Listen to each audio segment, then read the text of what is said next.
Contando uma história diferente a cada episódio, Black Mirror ocorre em um contexto tecnológico, onde a tecnologia domina tudo e todos.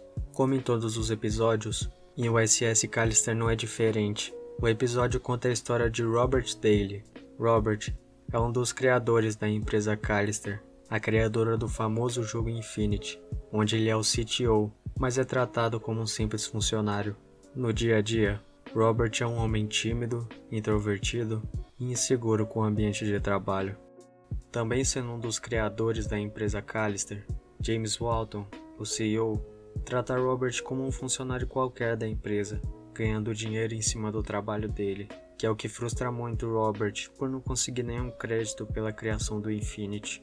Não só o Walton, mas quase ninguém da empresa tem algum respeito por ele. Nem mesmo o reconhecem como um chefe ou dono da empresa. Tá, mas tem 2 chefes aqui, na verdade. Que 2? Robert Daly. Ah! Bom, tecnicamente. A maior parte da motivação de Robert vem do desprezo que as pessoas têm por ele. Com isso, ele usa uma máquina de clonagem de DNA, onde ele clona os funcionários da empresa e coloca em uma versão do Infinity, onde ele pode assediar quem ele quiser, torturar quem desobedece ele até corta o prazer de todos, menos o dele.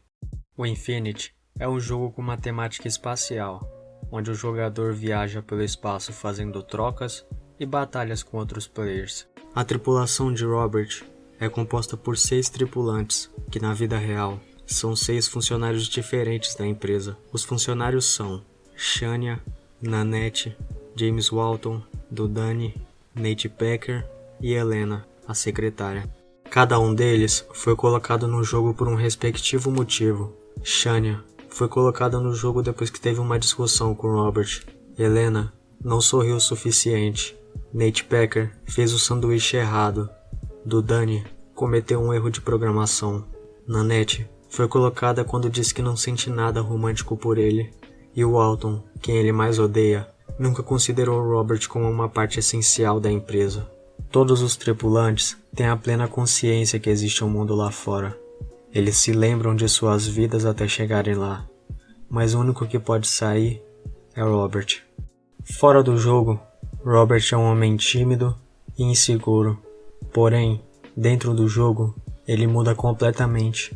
Ele adquire uma postura de líder, o corte de cabelo dele muda, ele fica com uma feição diferente e é completamente sádico. Todos os 6 tripulantes têm uma tortura diferente, porém, só 3 foram realmente reveladas. A tortura de Shania é se transformar em um monstro, a de Nanette é ficar completamente sem rosto, a de Walton, a mais cruel dos 3, é ver um clone do seu filho morrendo.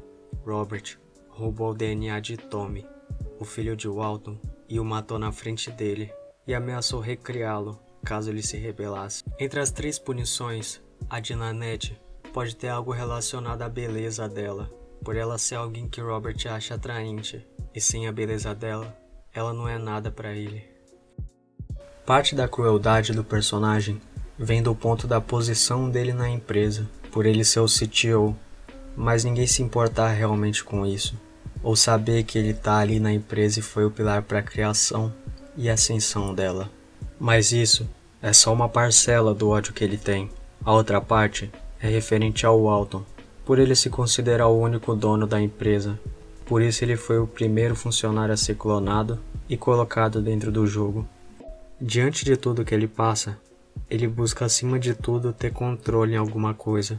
Mesmo que ele saiba que dentro do jogo é uma falsa impressão de poder, ele usa isso como uma forma de mudar a imagem que ele tem de si mesmo, se vendo como o capitão dele, e não o homem triste e fraco que ele é todos os dias.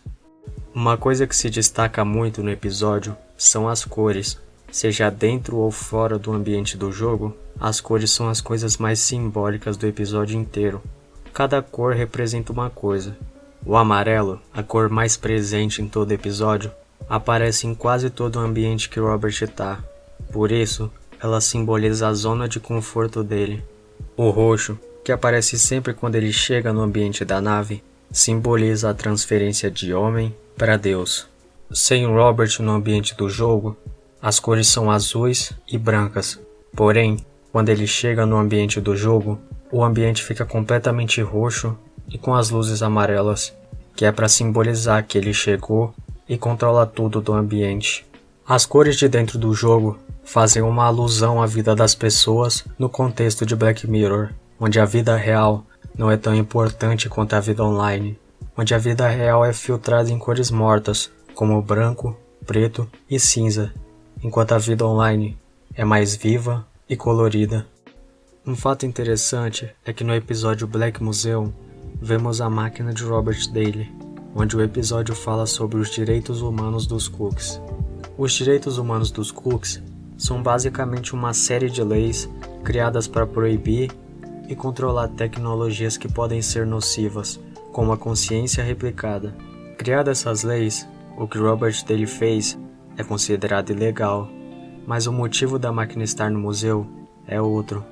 Depois que Nanette da vida real rouba todos os DNAs de Robert e ele fica em estado vegetativo, se baseando nisso, tem uma teoria que fala que na verdade Nanette foi presa pelo assassinato de Robert, porque conseguiram encontrar digitais dela na casa dele. E voltando lá no episódio do Black Museum, é visto que a máquina de Robert permanece no museu junto com o pirulito de Tommy, o mesmo pirulito que Nanette havia roubado, que é o ponto que só comprova que a teoria pode ser verdade. Vendo as características de Robert, acredito que ele tem a síndrome de Deus, e não narcisismo como muita gente fala. Algumas características são a apatia, o sentimento de superioridade e a arrogância, mas a síndrome de Deus só se aplica ao Robert de dentro do jogo. O Robert de fora continua o mesmo homem, deprimido e inseguro. Como eu disse, ele é um deus escroto. Tendo uma grande quebra de expectativa, o SS Callister traz uma boa história sobre a vida de Robert, mostrando bem de onde vem o ódio e a motivação dele ter feito o que fez, complementando com um jogo de cores ótimo e simbólico, que faz até uma reflexão sobre a realidade de Black Mirror, onde a vida real não é tão importante quanto a vida online.